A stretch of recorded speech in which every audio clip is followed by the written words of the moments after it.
Hello and welcome to Galaxy Primetime News. My name is Nanwar Ngumazaka. I'll begin with the headlines. The federal government has officially terminated the contract with Julius Berger for the Abuja-Kaduna Zaria-Kano Road project. The Federal Capital Territory Commissioner of Police issues a stern warning against the use of fireworks, popularly known as knockouts, during the upcoming Christmas and New Year celebration.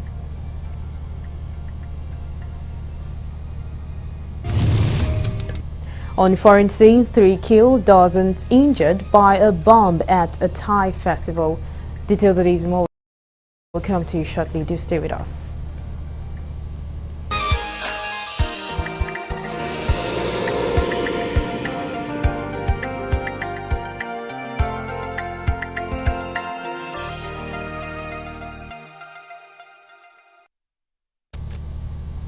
And now the news in full. Vice President Kashim Shettima has arrived at Al Maktoum International Airport, Dubai, United Arab Emirates. He was warmly received upon arrival by UAE Ambassador to Nigeria Salam Saeed Al-Shamsi, the Director of African Affairs Department, Ministry of Foreign Affairs UAE Ambassador Salam Al-Jabri, Ambassador Beatrice Ikeku Thomas charged the affairs of the Nigerian Embassy in the UAE. Ambassador Zion Ibrahim, Consul General of the Nigerian Consulate in Dubai, in the entourage of His Excellency, the Vice President and the Executive Governors of Borno State, Professor Babagana Zulum, and of Nasarawa State, Engineer Abdullahi Suley, as well as a Special Advisor to the President on General Duties in the Office of the Vice President, Dr. Aliyu Modibo.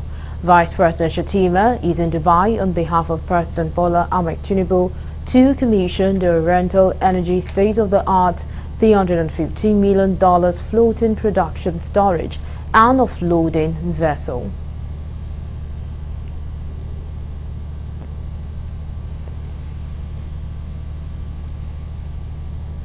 The federal government has officially terminated the contract with Julius Berger for the Abuja-Kaduna Zaria-Kano Road project, citing repeated delays, uncooperative behavior and unresolved dispute over project cost. According to a letter signed by the Ministry's Director of Legal Services on November 21st, the decision was made under Clause 63 of the Standard Condition of Contract. Minister of Works Engineer Dave Umahi defended the move, revealing that switching from asphalt to concrete will save the government over 640 billion naira. Speaking before the ad hoc committee to monitor the construction of the road, chaired by Honorable Aminu Jaji, Umahi explained that the government had rejected Julius Berger's revised cost of 1.5 trillion naira and opted for a more cost-effective solution with concrete. The road project, which has dragged on for 7 years, faced criticism for shoddy work and incomplete sections. The problem of Berger is not just the problem of cost. It's not just the problem of cost. We said in our conditions for acceptance, this project must be completed in 40 months. This project is no varying project unless if the dollar goes beyond 2,000 per dollar. So they refused all those conditions. And so they set bubble trap for us, so you cannot, we even don't have even basis for comparison. Umahi accused the contractor of refusing conditions for timely completion and failing to fix potholes despite worsening security concerns. Umahi maintained that re-awarding the project through competitive, the chairman of the ad hoc committee, Honorable Aminu Jaji, requested comprehensive documentation from both parties to resolve discrepancies and ensure the project completion. Them to say, I don't know whether they were saying that what they are offering is 496, because what we have here by their quotation is 493 billion. But we have never had the idea from them that they have received 491. So it will need further engagement whereby they make a formal submission and copy us, and we make formal submission. And again, when a project is terminated, there's what is called final account. So both parties will go to the site and do a joint measurement. He said that the certified amount of 312 billion. So meanwhile, in our engagement with the jurisdiction, they said that they receive 496 billion naira. How much? 496 billion naira. That is in our engagement with them. So that is why we are concerned. And looking at if at all a contractor receive 496 billion, and at the same time, on the analysis and assessment of the project, whereby what they explain to the committee, it's all going hand in hand with the concerns of the citizens, and as a public servant, as a civilian, as a person who is concerned about the development of the country. I'm also worried about the process that's going on. I'm worried if the company will come and say, we have gotten this, and then the figures are not tied with their own. Yes, there could be reconciliation, but before the reconciliation, I should rely on the figures coming from the Ministry of Works more, because they are my own.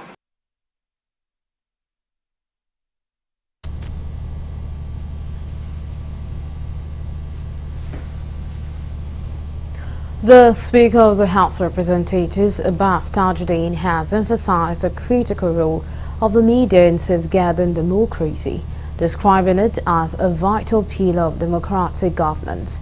He made the statement during a workshop for the House of Representatives Press Corps on understanding the legislative agenda of the 10th House, organized by the Office of the Speaker in conjunction with UNDP. Tajuddin highlighted the importance of transparency, accountability and collaboration in strengthening democracy. He assured that the House remains committed to partnering with the media to promote a shared vision for a more prosperous Nigeria. Your contributions are central to fostering transparency, accountability, and public trust in our democratic institutions. I commend your unwavering dedication, professionalism, and commitment to bridging the gap between lawmakers and the citizens we serve. Through our diligent reporting, millions of Nigerians gain insights into our legislative processes, decisions, and their impact on daily lives. This partnership between the legislature and the media is essential for achieving our core priorities, which are fostering robust citizens' engagement. The Speaker outlined the 10th House's legislative agenda, which focuses on economic growth, national security, healthcare, education reform and good governance. He cautioned against misreporting, particularly in legislative processes, stating that the bill is merely a proposal until it undergoes the full legislative process, including public hearings. Mischaracterizing bills misleads the public and erodes trust, he said. The 10th House legislative agenda is a comprehensive and ambitious blueprint designed to address the critical challenges facing our nation. Our focus is on driving economic growth, enhancing national security, improving healthcare access, reforming education, and advancing good governance. Each bill introduced is carefully developed to ensure it delivers tangible benefits to Nigerians and aligns with our national developmental goals. Esteemed members of the press, while your contributions are invaluable, I must address a troubling trend of misreporting that occasionally misrepresent the efforts of the House. I want to understand, ladies and gentlemen, that the choice of this training, this seminar, is so as to deliver your services to the betterment of NAS and to the entire country. And I believe that that's why Mr. Speaker decided to sponsor this retreat here. He's a man that believes in capacity. And that's the reason why he's building your capacity, so that we will better report the businesses, the activities of the house. As journalists, we recognize the critical role we play in promoting good governance. However, we also acknowledge the challenges we face, such as limited access to information, harassment, and occasional intimidation. It is, however, reassuring to note that the 10th House, under our Mabel's leadership, Mr. Speaker, has demonstrated a strong commitment to transparency and accountability, as evident in the establishment of some of the key committees in the 10th House.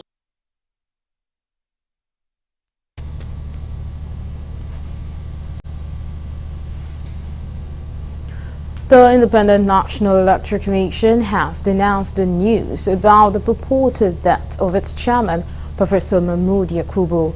In a statement signed on Saturday, Rotimi Oyekami, Chief Press Secretary to the chairman, described the news as fake news narrative circulated by a section of the social media. He, however, appealed to the public to disregard the rumors, as Professor Yakubu is still alive, hale and hearty. He said the chairman has not even traveled to London in the last 2 years. According to Oyekami, the chairman was present at an interactive meeting with the House of Representatives Committee on Electoral Matters on Wednesday, 11 December 2024, and also chaired the Commission's meeting with resident electoral commissioners on Thursday, 12 December 2024. Both events, he said, were widely covered on television and reported on the front pages of most newspapers yesterday, Friday, 13th December 2024. He said the public may recall that mischief makers on social media carried a similar fake story in 2021. 3 years later, they are spreading the same rumor again. He advised those who indulge in this practice, as well as those who spread it, to be mindful of its effect not only on the individual, but also the wider society.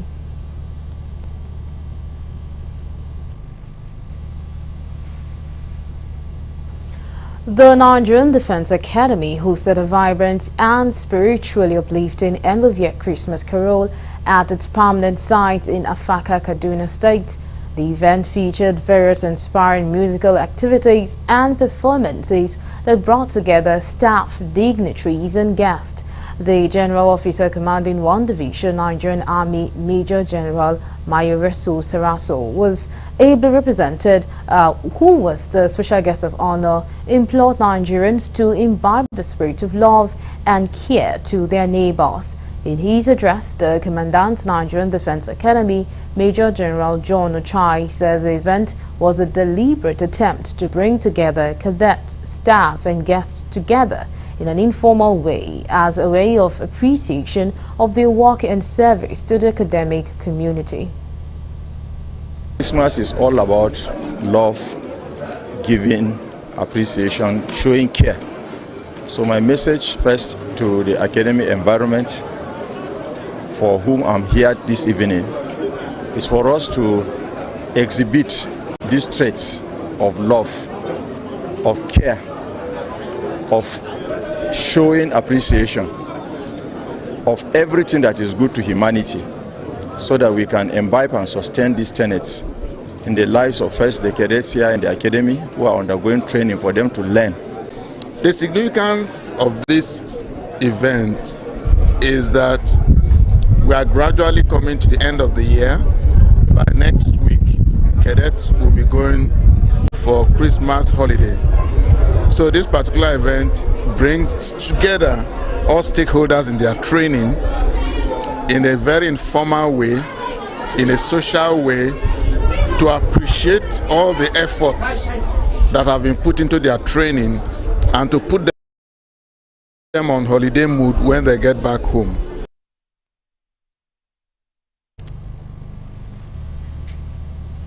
The Chief of Naval Staff, Vice Admiral Emmanuel Ugala, has said that the Nigerian Navy has helped in boosting the daily oil production in Nigeria, thereby reducing pipeline vandalism in the Niger Delta region. The Navy Chief made this known during the 2024 ceremonial sunset of the Nigerian Navy held at the headquarters of the Naval Training Command in Ebubu River State. Vice Admiral Ogala said the Nigerian Navy recorded numerous successes in the area of arresting suspects and vessels in 2024, which helped in the fight against oil theft. Speaking to journalists on the sidelines of the event, the River State Governor Siminalayi Fubara said the Nigerian Navy has done very well in securing Nigeria's national assets. The operation recorded tremendous successes, which led to the arrest of numerous vessels and suspects involved in oil theft and other crimes. This increased Nigerian daily crude oil production, and several oil companies have reported about 100% terminal factor in the past few months. This is indicative of the fact that pipeline vandalism and theft of crude oil have drastically reduced. The issue of production increase wouldn't have been there. So today, I can tell you and attest to that, confirm that the increase of production is there. There's record of increase in production. So it shows that Nigerian Navy has been doing very well. And the only secret is the motivation. From what you're seeing here today, if you don't motivate your people, they won't work with their zeal. So this sunset event that we're celebrating this evening is to encourage the men of the Nigerian Navy that the forces appreciate what they are doing. You're still on to Galaxy Primetime News, still to come.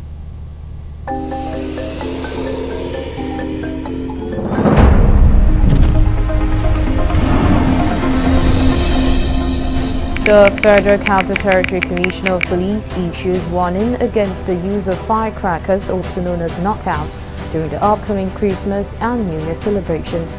Details of these and more we come to you shortly. Just stay with us.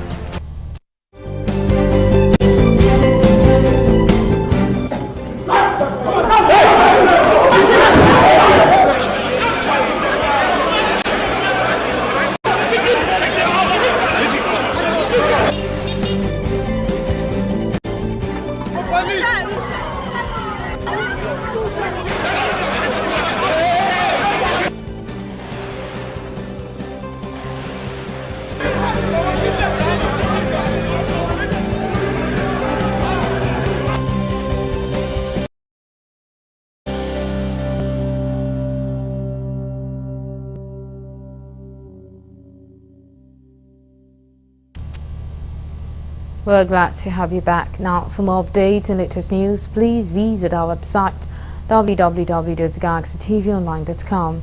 Connect to us on our X handle at Galaxy TV.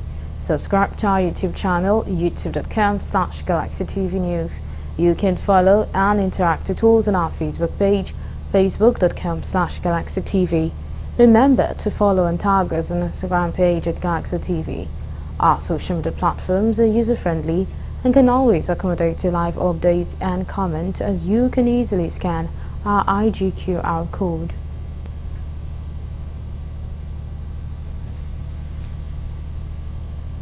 The Inspector General of Police, Kayode Egbetokun, has called for greater awareness and utilization of forensic science in criminal investigations across Nigeria.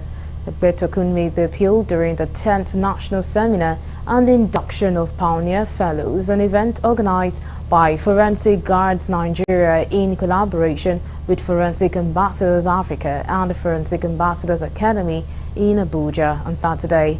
Correspondent Kilujo reports that Egbetokun, who was represented by the Deputy Commissioner of Police in the Forensic Department, Elias Uzurimika, emphasized the need for law enforcement officers to shift from traditional investigative methods to modern science-based approaches.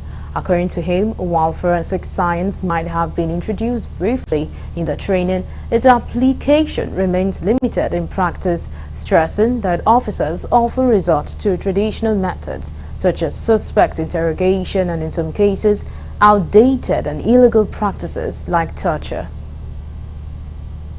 Even in the police force where we are, some of officers, those who are away from the center, a lot of them I don't know. A lot of them are not very, very aware of what forensic science can do in their investigations. Sometimes you interact with them, they only saw in the college, they mentioned it, but when they came out, they still want to follow the traditional means of investigation. Arrest a suspect, interrogate a suspect, in some cases, torture, which is no longer the in thing now. Someone that is very connected to the mainstream of young people of this country. Believe me on, I know, as everybody know, the youth are leaders of today and existence. One thing I really appreciate the organizers and for the wonderful initiative. It's a very good initiative because the security is when they talk about start very well. So I encourage them to continue doing what they are doing, and they need to inform and sensitize people, create more awareness so that people will have better understanding of what they are doing, so that the people can easily connect to what they are doing. The Executive Secretary of Forensic Guards Nigeria, Ambassador Abraham Kwafang, also reiterated the importance of embracing forensic science. He highlighted that forensic investigations could significantly enhance the efficiency and accuracy of solving criminal cases. Academy in Ghana, which presently operates online for the younger generation, and inauguration of Forensic Club today in schools is another milestone aimed at catching the younger generation forensically.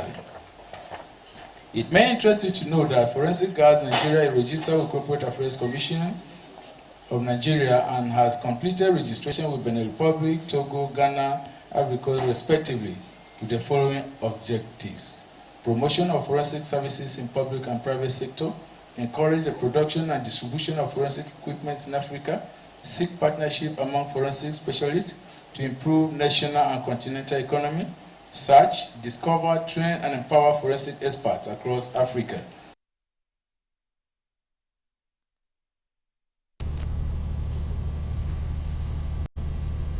Still on security matters, the Federal Capital Territory FCT Commissioner of Police, CP Olatunji Disu, has issued a stern warning against the use of firecrackers, also known as knockout, during the upcoming Christmas and New Year celebrations.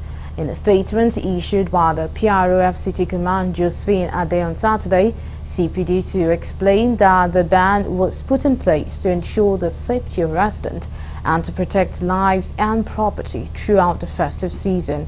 He stressed that the use of firecrackers could cause unnecessary panic and anxiety within the community, while also posing significant risk such as fire hazards and other preventable accidents. The police commissioner made it clear that anyone found violating the ban, including both sellers and users of firecrackers and fireworks, would face arrest and prosecution. CP Disu also called on community leaders and residents across the territory to raise awareness about the potential dangers of firecrackers. He urged the public to stay vigilant and report any suspicious activity or violations of the directive to the police.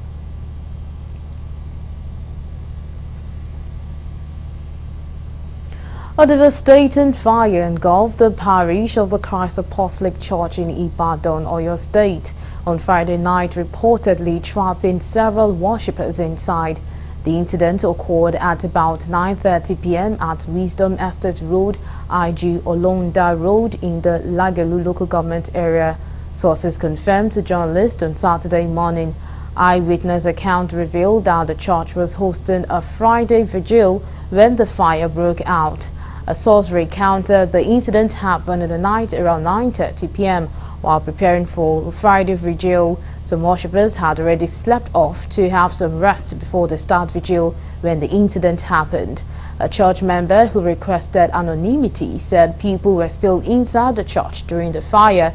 As of the time of reporting, the exact cause of the fire remains unclear. Investigation revealed that there were no casualties.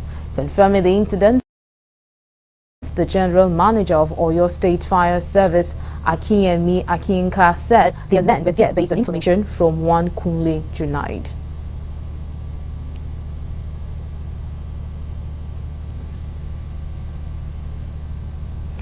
Since July 11, 2024, the Supreme Court delivered its landmark judgment on the fiscal autonomy and freedom of local government councils in Nigeria, there has been ongoing debate on the enforcement of the court pronouncement.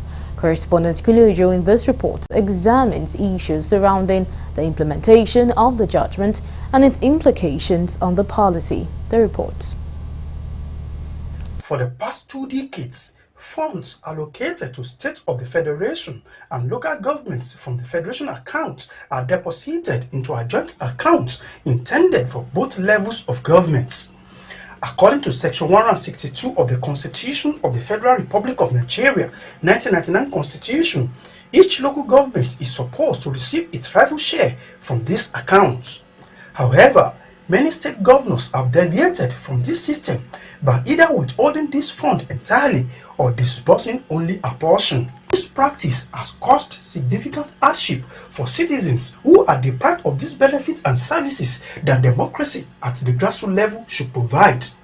However, the Supreme Court of Nigeria on July 11, 2024, in the case of the Attorney General of the Federation versus Attorney General of the Abia State and 35 others, the court reinforced the autonomy of the local governments in Nigeria, affirming their status as the distinct third tier of government. This significant judgment addressed crucial constitutional issues surrounding the financial independence of local governments. The government commends and remains grateful to our apex court in the land, the Supreme Court of Nigeria, for living up to its status as both a court of justice and as a policy court in their landmark judgment that emancipated, liberated, and set free our local government system in Nigeria from the claws and shackles of tyranny and oppression of those who held them by the jugular over the years, which has led to almost total stagnation and absence of development and governance in 774, almost all the 774 local governments.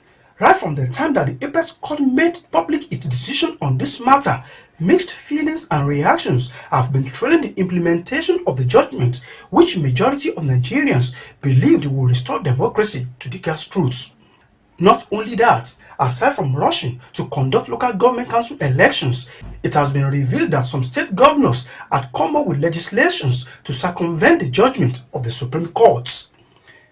Some legal practitioners spoke on the implementation and enforcement of the Supreme Court judgment in favor of the local government autonomy. Such judgments must be enforced, otherwise the party cannot use it for anything, and it may become a pirate judgment.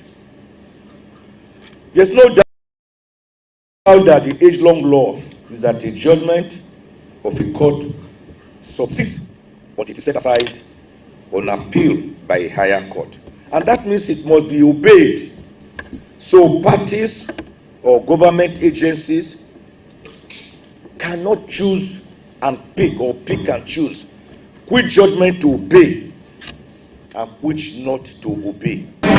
It's a Supreme Court pronouncement. It's a decision of the court, and it must be enforced by all persons and authorities in Nigeria. The Supreme Court of Nigeria is the final court of the land, and that they cannot make a pronouncement that will not be enforced. So in other words, the Nigerian Senate stands solidly behind the Supreme Court decision. Not minding the antics of the governors, the federal government has, however, issued a stern warning on the need to honor and respect the judgment of the courts, saying any violator is treading the path of contempt of court.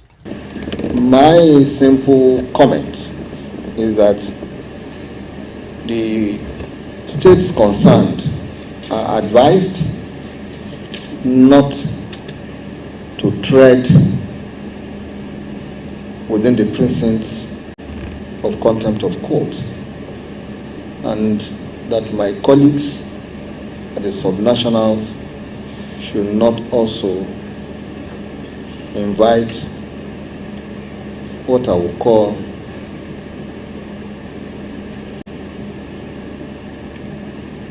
the attention of the legal practitioners disciplinary committee for misconduct. It is hoped that necessary machineries will be put in place to ensure strict compliance with the Supreme Court judgment and ensure the freedom of local government councils in Nigeria. Kunle Uju, Galaxy TV.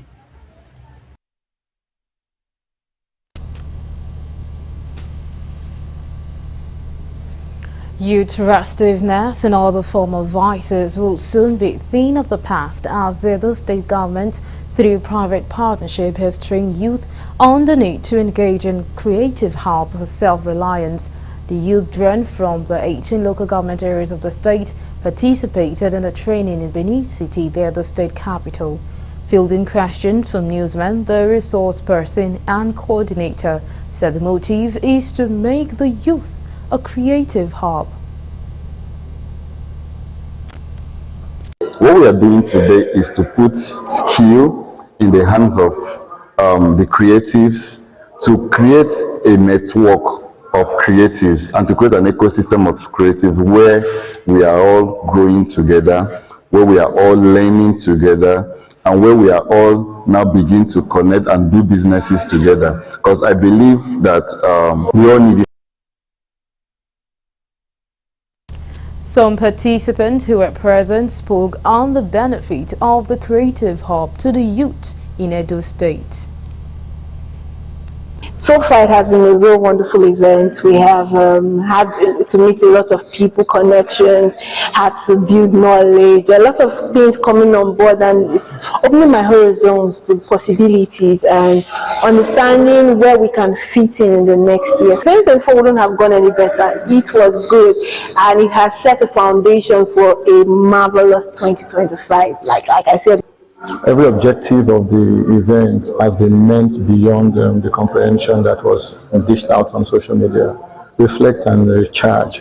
For a founder like me or a startup person like me, you need to evolve as the world or Nigeria per se is evolving. You need to reflect, recharge, because we don't know what 2025 will be like, but if you want to survive in 2025, you need to start taking actions now. I think that's what the sacrosanct thing I learned from the training.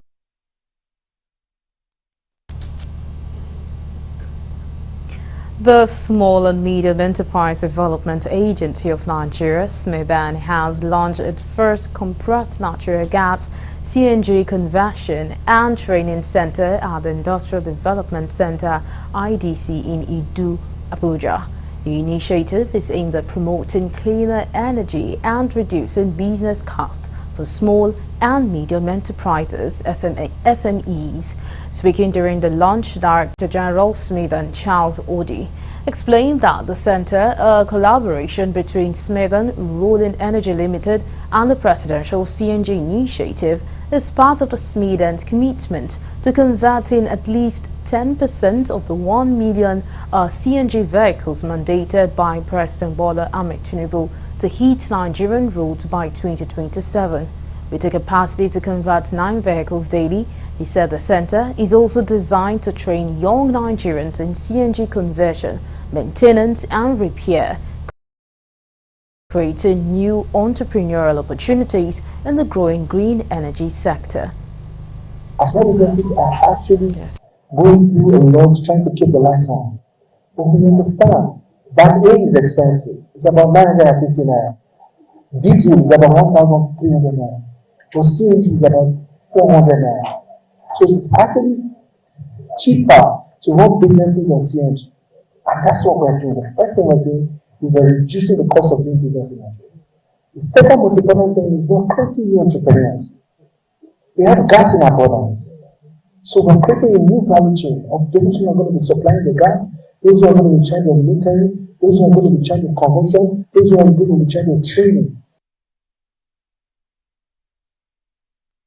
In his remarks, the California Secretary of Transportation, Toks Omishakin, praised Nigerians' effort in adopting cleaner energy alternatives such as CNG, but urged stakeholders stakeholders to look beyond CNG and invest in long-term renewable solutions. And what happens with CNG is impressive. The fact that in many cases, as you were sharing with me as we were coming in, CNG is cheaper here in Nigeria. It's cleaner for the environment. It's cleaner than diesel, definitely. It's quieter. The way it runs in vehicles is actually, CNG is actually quieter in vehicles. But the world is also embracing electric and hydrogen like never before. The Executive Vice Chairman of the Presidential CNG Initiative, Toyin Zubair, commended SMEDEN and other stakeholders for their contributions, emphasizing the need to harness Nigeria's vast natural gas resource. Let's just put it like this: if you have 1 million liters of gas in the whole country, we only have maybe 10,000 liters of oil. So it's our number one resource, and it's been left unused since. People take gas all over the world and use it. We actually sell out. One of the saddest days of my life was going to India to study CNG. A women advocate group under the aegis of Working Group for the Implementation of Violence Against Persons Prohibition Law has called for an urgent approach to tackle sexual and gender-based violence. The group made this known during a press briefing at the Nigerian Union of Journalists in Warri, Delta State. According to the Delta coordinator of the group, there is adequate need to channel resources in combating the menace of sexual and gender-based violence. This press conference underscores the urgent need to increase investment and allocate adequate resources to combat this pervasive challenge that undermines social and economic development, that limits human potential and perpetuates cycle of violence and inequality. The reality of the sexual and gender-based violence is a global pandemic that affects 1 in 3 women worldwide in their lifetime. She described the fight against sexual and gender-based violence as a fight for human rights, dignity, and justice. A call to action. The fight against sexual and gender-based violence is a fight for human rights, dignity, and justice. We must rise to this challenge by committing the necessary resources to build a society where everyone, regardless of gender, can live free from violence. The Minister of Works, Senator Nweze David Umahi, has advocated for better welfare for judiciary officers. Umahi, who made the appeal at the occasion of the Court of Appeal's annual end-of-the-year conference in Abuja, emphasized a critical role in infrastructure development in fast-tracking the dispensation of justice and fostering national progress. He also expressed appreciation for the judiciary indispensable contributions to good governance, as well as reiterated the ministry's commitment to supporting the effective delivery of justice through the provision of critical road infrastructure. The minister outlined the major achievement of the ministry to include but not limited to improved access to judicial facilities, saying significant progress have been made in constructing and rehabilitating road networks that connect rural and urban communities, as well as ensuring seamless access to court for legal practitioners, litigants, and the general public. Engineer Umahi also highlighted specific projects completed in judicial zones which have greatly enhanced mobility of personnel and materials, as well as judicial efficiency. Earlier in the keynote address, the Chief Justice of Nigeria, Justice Kudirat Kekereekun, harped on the importance of judicial introspection, ethical conduct, and leveraging technology for a more efficient and effective system. The Pension Transitional Arrangement Directorate has announced plans to implement the recently improved 32,000 naira pension increment for pensioners under the defined benefit scheme. The increment, which was backdated to July 29, 2024, aims to provide financial relief to retirees. Speaking at the end of the National Executive Meeting of the Nigeria Union of Pensioners (NUP) in Abuja, the Executive Director of the Directorate, Tolulope Odunaya, assured pensioners that PTAD is finalizing plans to pay accrued arrears resulting from the increment. Odunaya explained that this payment would increase PTAD's monthly payroll to 3.5 billion naira and the annual payroll to 63.6 billion naira. She assured pensioners that the accrued arrears related to the 32,000 naira pension increment will be cleared by the new year. She revealed that the Directorate has already cleared 8 months of arrears from the 20% and 28% pension increment for eligible pensioners under the Police Pension Department and the Customs, Immigrations and Prisons Pension Department. According to her, outstanding arrears for pensioners under the Parastatals Pension Department are currently being processed and are expected to be paid before the end of the month. Similarly, 5 months of arrears for eligible university sector pensioners are being processed for disbursement. I would like to gladly announce that PTAD has finalized its plans to begin the payments of the accrued pension arrears related to the 32,000 naira pension increment that was recently announced by the federal government. The number of months of arrears to be paid by each of the 4 pension operational departments will depend on the available of funds in their coffers. Hence, all categories of pensioners may not receive the same number of months of arrears when the payments are made. But please be rest assured that all accrued arrears related to this increment will eventually be paid to all eligible pensioners.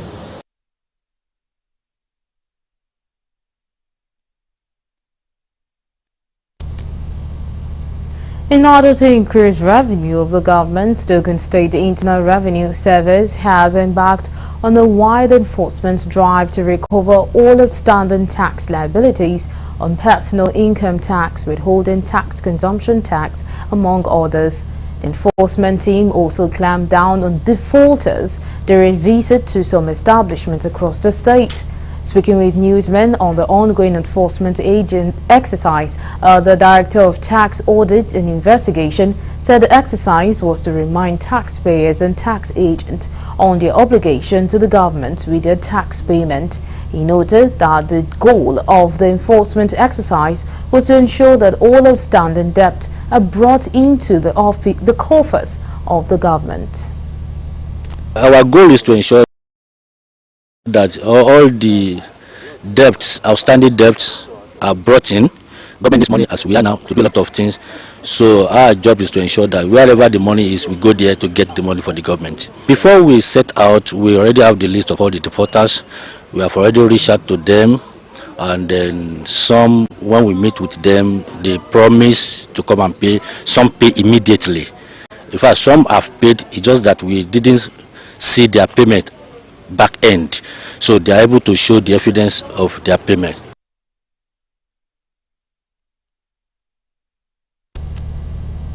And now move over to the foreign desk for more news.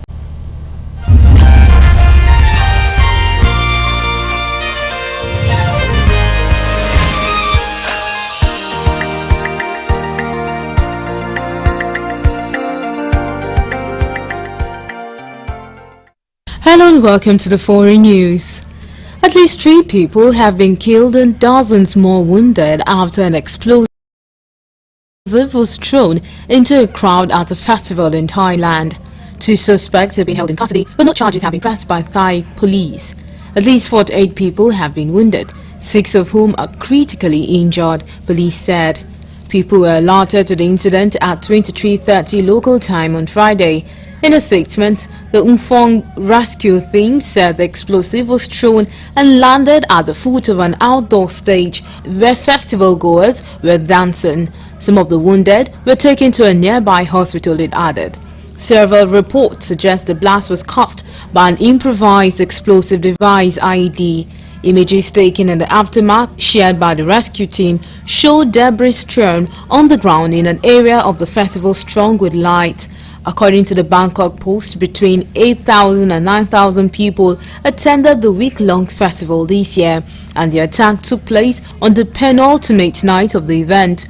Umphong is the southernmost district in Thailand's northern Tak province, which shares a border with Myanmar to the west. Authorities in Thailand have arrested 2 men following the blast at a festival near the border with Myanmar that killed 3 people and wounded dozens. Thai police said improvised explosive device had been thrown into a crowd on a dance floor at a crowded festival in Umphong district in Thailand, northern Tak province, just before midnight.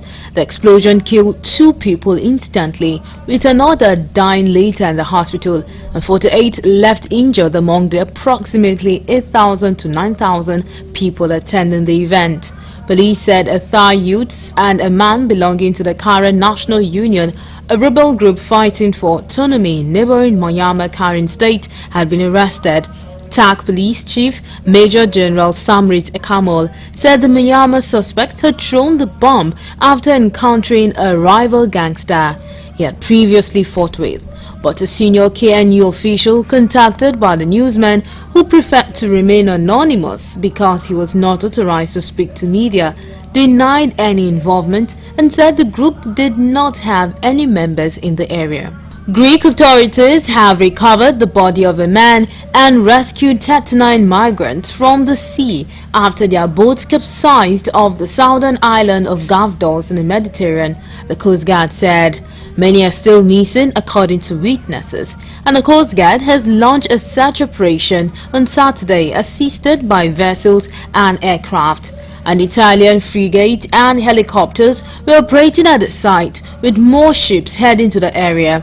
In separate incidents on Saturday, a Malta flat cargo vessel rescued 47 migrants from a boat sailing about 40 nautical miles off Gavdos, while a tanker rescued another 88 people some 28 nautical miles off the island. According to initial information, Coast Guard officials believe the boat left together from Libya.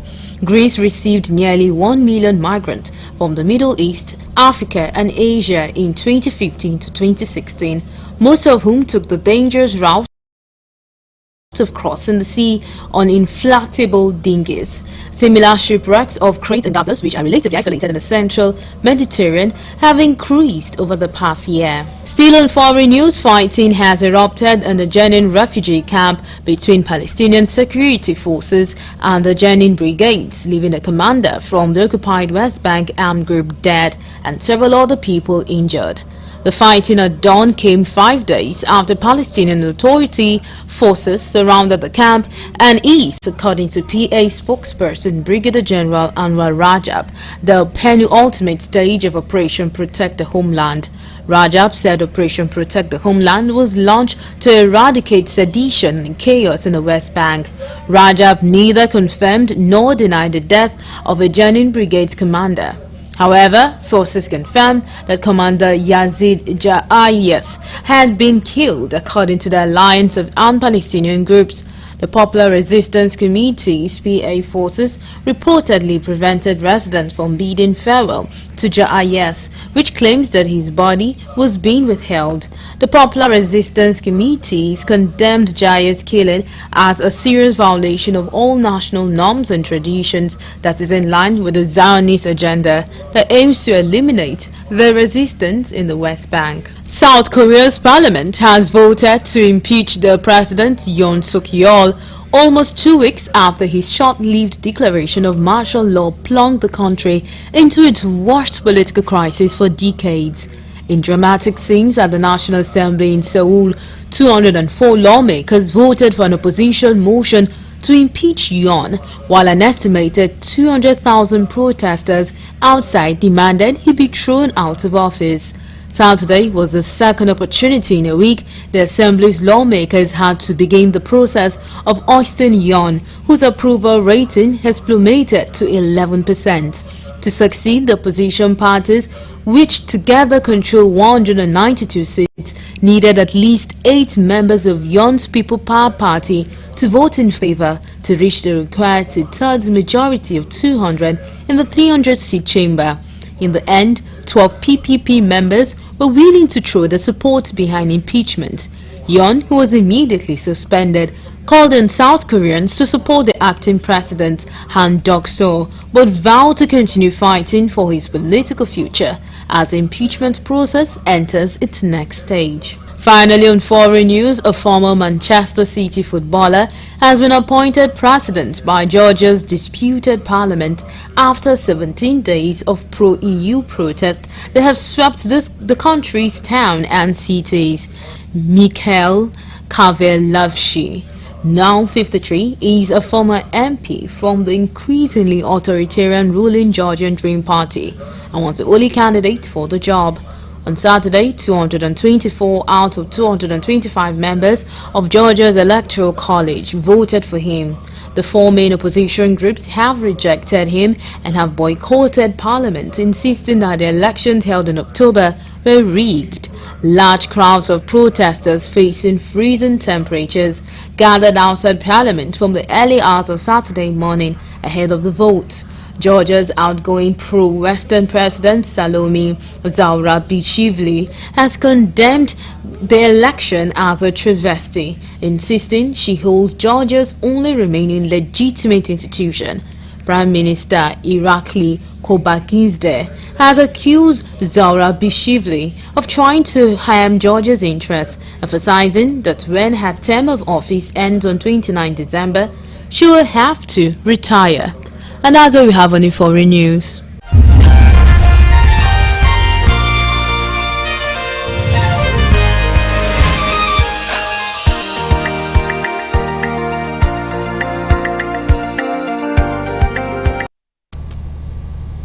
And that's all we have on Galaxy Primetime News. Thank you so much for being a part of the news. My name is Nenwa Gimazaka. Goodbye.